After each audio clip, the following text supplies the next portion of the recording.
Verá Brasil, tudo bem com vocês? Espero que seja tudo muito ótimo. Chegou a hora do nosso vídeo de preferidos do mês. Também, além de alguns preferidos que eu quero comentar com vocês, eu trouxe duas notícias. A primeira é sobre a Adélia Prado, ainda vivíssima. Ela nasceu em 1935 em Divinópolis, que é uma cidade de Minas Gerais. E ela tá toda hora fazendo umas leituras de poemas no Instagram dela. Vocês já chegaram a ver? Em defesa do silêncio, espremidos contra o mais áspero desespero espiritual, posição fetal, caracol. E ela ganhou recentemente um dos prêmios mais importantes da literatura, que foi o Prêmio Camões, é um prêmio de Portugal. E ela também ganhou o Prêmio Machado de Assis pela Academia Brasileira de Letras. E é muito maravilhoso ver uma mulher que tá aí produzindo, fazendo coisas, sendo premiada em vida, é tão importante. E tem uma coisa muito legal, que ela vai lançar um livro ainda esse ano. Não sei por qual editora vai ser lançado o novo livro dela, não sei quando que vai sair, mas tem um título provisório, que é O Jardim das Oliveiras. E a outra notícia não é tão boa, na verdade é uma notícia horrível. O Ziraldo, que faleceu há muito pouco tempo, foi um escritor bastante importante, aliás, para minha formação como leitora. O Ziraldo escreveu um livro chamado O Menino Marrom, que vai contar da história de um menino preto e um menino branco, que são amigos, e eles vão, a partir disso, discutir a questão do quanto que ser branco e ser preto influencia no que eles são como pessoas, enfim. E recentemente esse livro foi censurado numa cidade de Minas Gerais chamada Conselheiro Lafayette, porque os pais disseram que esse livro induzia a maldades, induzia as crianças a cometerem atos contra a própria vida, enfim. Eu até anotei aqui o trecho que os pais destacaram como sendo problemático, que é o seguinte: os dois meninos estão conversando e eles resolvem que eles querem fazer um pacto de sangue. Temos que fazer o pacto de sangue. Aí um deles vai até a cozinha e busca uma faca para cortar os próprios pulsos.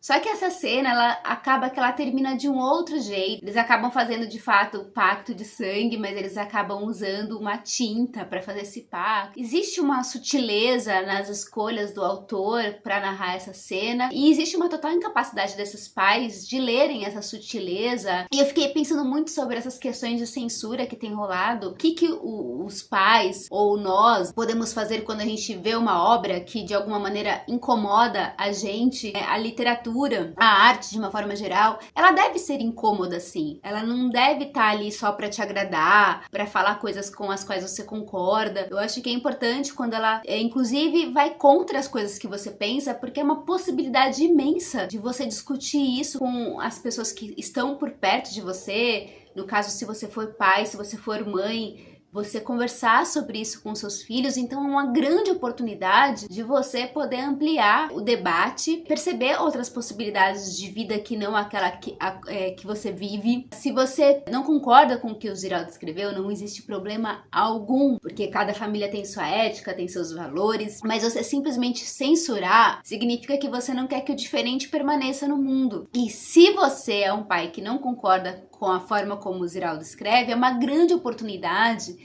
para você discutir isso com seu filho de uma forma absolutamente potente, que é para o crescimento dele, para o enriquecimento dele como ser humano, porque o mundo é feito de pessoas com os mais diversos pensamentos. Você querer criar seu filho com aquele único pensamento que você acredita, significa que quando ele tiver nas garras do mundo, ele não vai conseguir conviver em sociedade, ele não vai conseguir ter uma vida social, porque as pessoas são diferentes e vai chegar uma hora que a gente vai ter embate. O que você vai fazer? Você vai dar um soco na cara da pessoa porque ela não pensa igual você? É porque censurar é você tirar a pessoa de circulação, tirar o livro de circulação. A arte, ela deflagra um tempo.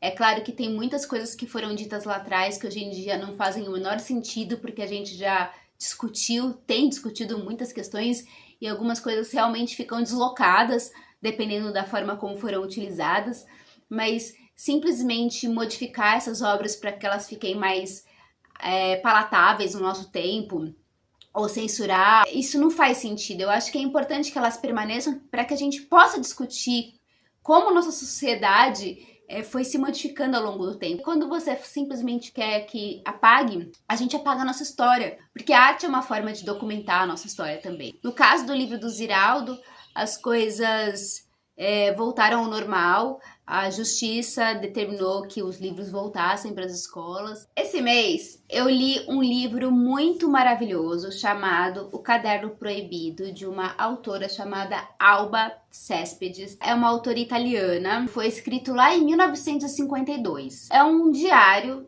é uma mulher que ela é casada, tem filhos, trabalha ali na década de 50 e ela tem uma vida comum como muitas mulheres daquele tempo. E um dia, logo no começo da história, ela sai para comprar cigarros para o marido e ela dá de cara com um caderno. Ela resolve comprar esse caderno para escrever nesse caderno como uma espécie de diário. Só que, pasmem, ela leva esse diário como uma coisa muito secreta. Ela não quer que ninguém saiba que ela comprou esse caderno, ninguém pode saber mesmo, nem os filhos, nem o marido, é muito, muito, muito secreto. E ela resolve que ela vai escrever esse diário todos os dias, sobre a sua própria vida, sobre o seu dia a dia, e é muito louco, porque ela começa a escrever o diário, começa a se sentir muito culpada, porque ela começa a buscar momentos do seu dia que ninguém vai estar por perto, sabe?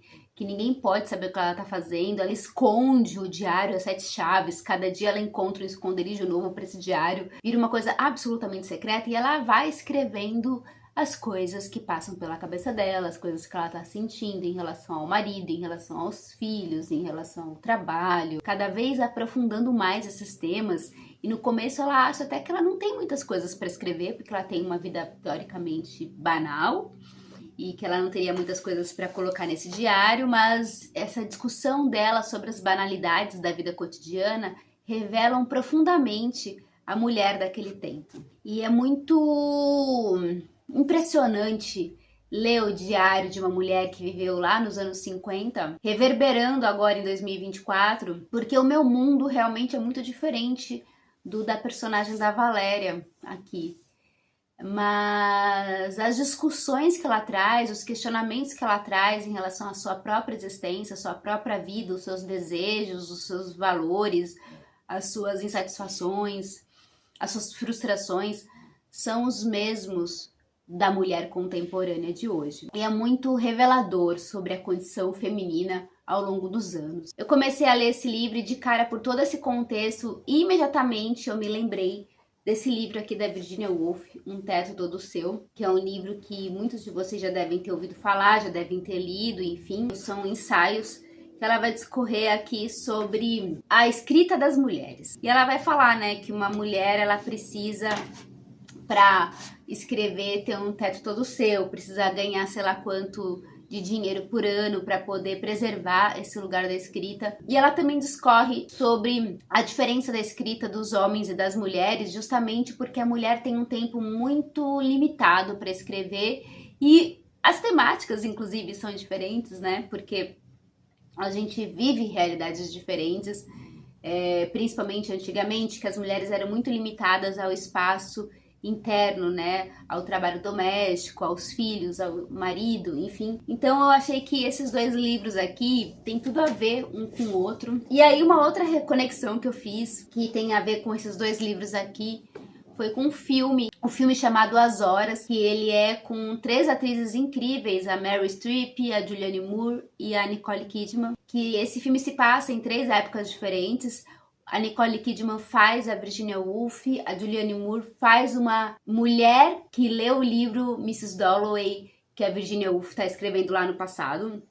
E a Meryl Streep, no presente, né, que ela fazia a mulher contemporânea, é como se fosse a própria Mrs. Dalloway que saiu das páginas dos livros e vive a sua vida. É um filme também que vai falar muito sobre a passagem das horas, a passagem do tempo, do ser mulher em cada uma dessas situações, como as mulheres acabam doando muito desse seu tempo para o outro, e o quanto também que ela se sente vazia quando ela não consegue satisfazer esse outro. Eu dediquei muito esse mês de junho ao cinema brasileiro. No dia 19 de junho é o dia que a gente comemora o Dia do Cinema Brasileiro, e eu vi que chegaram muitos filmes novos, entre aspas, no catálogo da Netflix. Eu falei novos entre aspas porque chegou muita coisa que são filmes mais antigos, de várias épocas na real. E eu sempre acho importante enaltecer o cinema nacional. E no meu Instagram eu tô fazendo listas de filmes brasileiros que saem no streaming, tô fazendo toda semana um pouquinho. Tô postando aqui na comunidade do YouTube também, pra quem não tem Instagram. E eu separei aqui 2 filmes que eu vi no streaming que eu achei muito bons, que eu quero recomendar. Um deles se chama Pedágio, de uma diretora brasileira chamada Carolina Marcovitz. Ela também dirigiu O Carvão, que foi seu primeiro longa-metragem. E Pedágio é o segundo longa-metragem dela. Esse filme tem como a atriz protagonista a Maeve Dickens, que é uma atriz maravilhosa. E esse filme, ele tem a temática bastante interessante e bastante comovente também. E a Carolina, que é a diretora e roteirista, ela trata os filmes dela, os personagens dela, as histórias, com bastante ironia e humor. Então, embora ela fale de temas bastante pesados e densos, é sempre com muito bom humor. Então, é muito divertido de ver os filmes. E nesse caso aqui, é um filme que vai falar sobre uma mulher que trabalha num pedágio mesmo, esses que tem no meio da estrada, que a gente paga aquela pessoa. Ela trabalha nesse lugar e ela é uma mãe que tem um filho que ele é adolescente e ele é gay. E ela descobre através de uma amiga dela do trabalho, que também trabalha no pedágio, que existe um cara que tá vindo pro Brasil, um gringo, que ele faz um tratamento de cura gay. E ela resolve pagar esse tratamento pro filho dela fazer. E ela não tem grana, porque é um tratamento caríssimo, sabe? E aí ela começa a fazer uns esquemas pra ela conseguir uma grana, que aí vocês assistam o filme pra saber qual é esse esquema. E ela consegue a grana. E o filho dela começa a frequentar esse lugar aí na igreja de cura gay.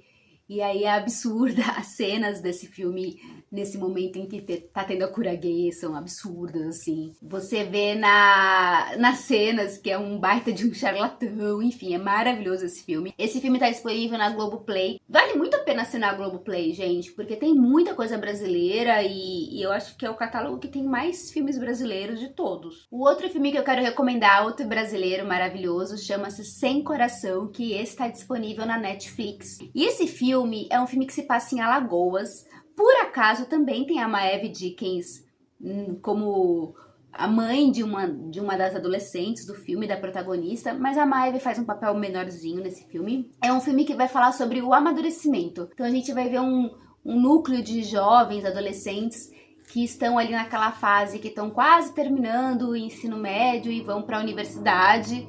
E eles estão no período de férias, então tá acontecendo um monte de coisa esquisita ali naquele lugar.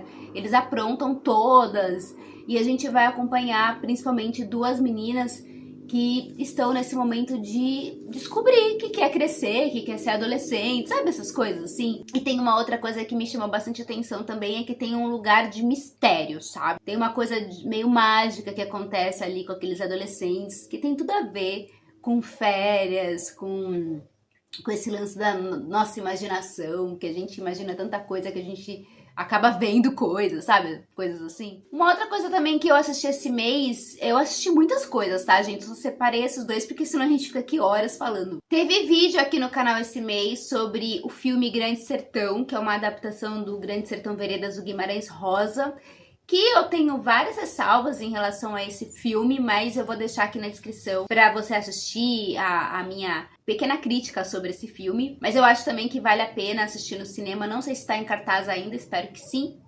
mas logo deve estar no streaming também, que foi dirigido pelo Guel Arraes, então logo mais tá aí nos streamings da Globoplay provavelmente, do Telecine, enfim. E a última coisa que eu queria recomendar para vocês é um podcast que eu descobri recentemente, que é o Clube do Livro da Rádio Eldorado, que é apresentado pela Roberta Martinelli. Eu gostei muito do formato desse podcast dela, porque ela escolhe sempre um livro e ela faz em 2 partes. A primeira parte ela conversa com uma pessoa que leu o livro que ela escolheu do clube, e na segunda parte ela conversa geralmente com o autor ou com a autora. Eu vou deixar especialmente a dica de um episódio que eu gostei bastante, que é de um livro que eu amo, que eu já fiz vídeo aqui no canal, que é sobre o Mata Doce. Então tem a primeira parte do podcast com a Camila Dias, que ela é minha amiga, inclusive. A Camila, ela tem uma página no Instagram, ela faz uma curadoria de livros incrível. Ela também faz muita mediação de clube de leitura, de eventos. Então ela é ótima. E ela falou sobre o livro Mata Doce. E na segunda parte, ela conversa com a Luciana Aparecida, que é a autora. Então é uma conversa bastante rica, bastante legal. Então fica aqui a recomendação. Mas tem muitos outros episódios que você pode procurar lá, de acordo com os livros que você já leu, que você pretende ler, para ter outros pontos de vista. Enfim, muito legal. Se você assistiu esse vídeo até aqui, escreve aí nos comentários batata doce. A gente se vê no próximo vídeo. Eu vou deixar aqui a dica do meu podcast, Segredos de Liquidificador, para você escutar algum episódio caso você não conheça. Vou deixar aqui os links relacionados a esse vídeo. E todas as informações que vocês quiserem tem aqui na descrição. Tem o meu Apoia-se também. Eu agradeço muito o seu apoio recorrente ao canal. E a gente se vê no próximo vídeo. Um beijo imenso. Tchau!